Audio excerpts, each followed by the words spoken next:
لکھ کے دے رہا ہوں کہ اگر ان کو پی ٹی آئی کو بھی بلہ نہ ملا تو یہ بھی بائی کاٹ کی طرف جائیں گے. آج علی گوہر نے کہہ دی ہے کہ جناب اگر ایک پارٹی کو باہر رکھا گیا, بلے کا نشان نہ دیا گیا, تو دنیا الیکشن تسلیم نہیں کرے گی. ٹھیک ہے, آج اس کے اوپر بھی پھر دوبارہ بحث ہو رہی ہے کہ جناب پنجاب میں نون لیگ واضح اکثریت سے جیت رہی ہے. ٹھیک ہے, واضح اکثریت سے.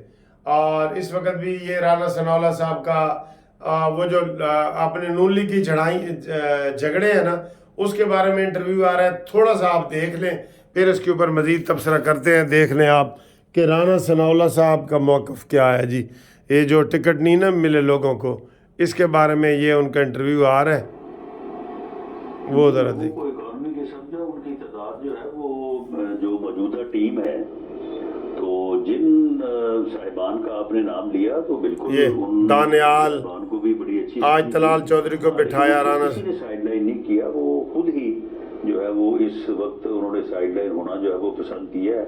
اور میرا خیال ہے کہ جب ان کی ضرورت پڑے گی پارٹی کو تو انشاءاللہ تعالیٰ وہ بھی واپس آ جائیں گے. کوئی پارٹی کے ساتھ ان کا کوئی ایسا کوئی تنازع یا کوئی جھگڑا نہیں ہے, کوئی ناراضگی بھی نہیں ہے. بس خود اگر انہوں نے اس موقع پہ اوپر کام کرنا یا مین اسٹریم میں رہنا مناسب نہیں سمجھا تو تھوڑا ریسٹ پہ چلے گئے ہیں, تھوڑا آرام فرما رہے ہیں, تو اس سے کوئی فرق نہیں پڑتا. اگر ضرورت پڑی تو انشاءاللہ وہ بھی واپس آ جائیں گے. اور صاحب یہ بلے کا نشان آپ تو پہلے بھی کہہ چکے ہیں کہ آپ تیار ہیں مقابلہ کرنے کے لیے. کل سپریم کورٹ میں معاملہ ہے, آپ چاہتے ہیں کہ تحریک انصاف کے پاس بلے کا نشان ہو اور ایسا کمپٹیشن ہو کہ جس الیکشن کی لیجیٹیمیسی بھی ہو, یا کچھ اور اب رائے ہے؟ اہم سوال ہے. نہیں بالکل, میں تو ذاتی طور پہ میں یہ سمجھتا ہوں کہ اس سے کوئی فرق نہیں پڑے گا. دیکھیں بلے کا نشان جو ہے, بلے کا نشان کی جگہ پہ کوئی اور نشان آ جائے گا تو پھر بھی اس سے کوئی فرق نہیں پڑے گا. نشان جو ہے وہ کوئی لوگوں کو یاد کروانے کے لیے جو ہے وہ کوئی اتنا یہ مشکل معاملہ نہیں ہے. تو اس لیے بہرحال یہ معاملہ عدالتوں میں ہے, میں اس کے اوپر کوئی تبصرہ تو نہیں کر سکتا. لیکن بہرحال اگر بلے کا نشان رہے بھی اور پی ٹی آئی کے لوگ جو ہیں وہ الیکشن لڑیں تو بالکل الیکشن کی کریڈیبلٹی بھی اتنی ہی ضروری ہے جتنا الیکشن ضروری ہے. لیکن معاملہ یہ ہے کہ جو لوگ کسی ایسے جرم میں ماخوذ ہیں کہ انہوں نے ریاست کے خلاف اگر ہتھیار اٹھایا ہے, انہوں نے ریاست کے خلاف جو ہے وہ اگر وہ حملہ آور ہوئے ہیں, تو پھر وہ یہ کہے کہ جی ہمیں صرف اس لیے نہ پوچھا جائے کیونکہ ہم نے الیکشن لڑنا ہے, تو پھر اس بات کی تو اجازت نہیں دی جا سکتی. ثناءاللہ تجھے میں کیا کہوں, مراد سعید کو بھی ٹکٹ مل گیا ہے, امین گنڈاپوری کو بھی مل گیا ہے, شہریار افریدی کو بھی مل گیا ہے, اسد کیسر کو بھی مل گیا ہے, یاسمین راشد کو بھی مل گیا ہے. آپ کہتے ہیں جی کہ ان کا نام نہ لیا جائے کہ یہ 9 مئی کے دہشت گردوں کا سب کو ملا ہے. آپ نے کون سی پریس کانفرنس کی ہے کہ جناب ان کو ٹکٹ نہیں ملنا چاہیے؟ بتائیں. یہ تو آپ سے وہ شاہزیب خان زیادہ سوال پوچھ رہا ہے تو اس کا آپ جواب دے رہے ہیں. آپ نے خود علیحدہ سے کہاں پریس کانفرنس کی ہے کہ مراد سعید کو کیوں ٹکٹ دیا ہے, امین گنڈاپوری کو کیوں دیا ہے, شہریار افریدی کو کیوں دیا ہے, یہ یاسمین راشد کو کیوں دیا ہے؟ آپ نے کوئی سوال پوچھا ہے؟ پریس کانفرنس کوئی کی ہے؟ نہ کی ہے سر جی, نہیں کی ہے. تو جب آپ نے کچھ کیا ہی نہیں تو پھر ایسے ہی ہوگا نا. آپ کو یہ آپ کا فرض تھا کہ آپ کہتے ہیں کہ 9 مئی والوں کا, آپ بلے کا انہوں نے پوچھا ہے, ہاں جی بلے کا ہمیں تو کوئی اعتراض نہیں ہے. کیوں نہیں ہے اعتراض بھائی؟ ہمیں اعتراض ہے, پاکستانی قوم کو اعتراض ہے کہ بلہ کیا یہ پی ٹی آئی ہونی نہیں چاہیے تھی. یہاں یہ جواب بنتا تھا. یہ بلے کے نشان جب پوچھ رہے تھے تو یہ کہتے کہ جی 9 مئی کے دہشت گرد ہیں, ان کو کوئی کسی قسم کی اجازت ہی نہیں ہونی چاہیے, ہم جائیں گے. یہ سپریم کورٹ میں ان کو جانا چاہیے تھا, ہائی کورٹ میں جانا چاہیے تھا, شور شرابہ کرنا چاہ. اب مجھے یہ لگتا ہے کل عمران خان کے جناب کیس لگا ہوا ہے کہ عمران خان اہل ہے کہ نہیں ہے. ٹھیک ہے, کل لگا ہوا ہے. اگر وہ بھی ہو گیا نا, انہوں نے کچھ نہیں کرنا. زمین جنبت بجنبت نہ جنبت گل محمد. ٹھیک ہے, یہ والا. تو یہ آپ کے ساتھ ہم بتایا ہے. شیدر ٹلی دے نال ہاتھ ہو گیا تو شیدر ٹلی تو فارغ ہے. تو باقی جناب ہوں تہاڈی مرضی ہے, اینو جس طرح ہی تسی لو. شیدر ٹلی مارا گیا بیچارہ ہے. ٹھیک ہے, نسلی فصلی ہوں دیکھنا کس طرح یہ پی ٹی آئی کے خلاف بھی تقریریں کرے گا جلسوں میں. شیدر ٹلی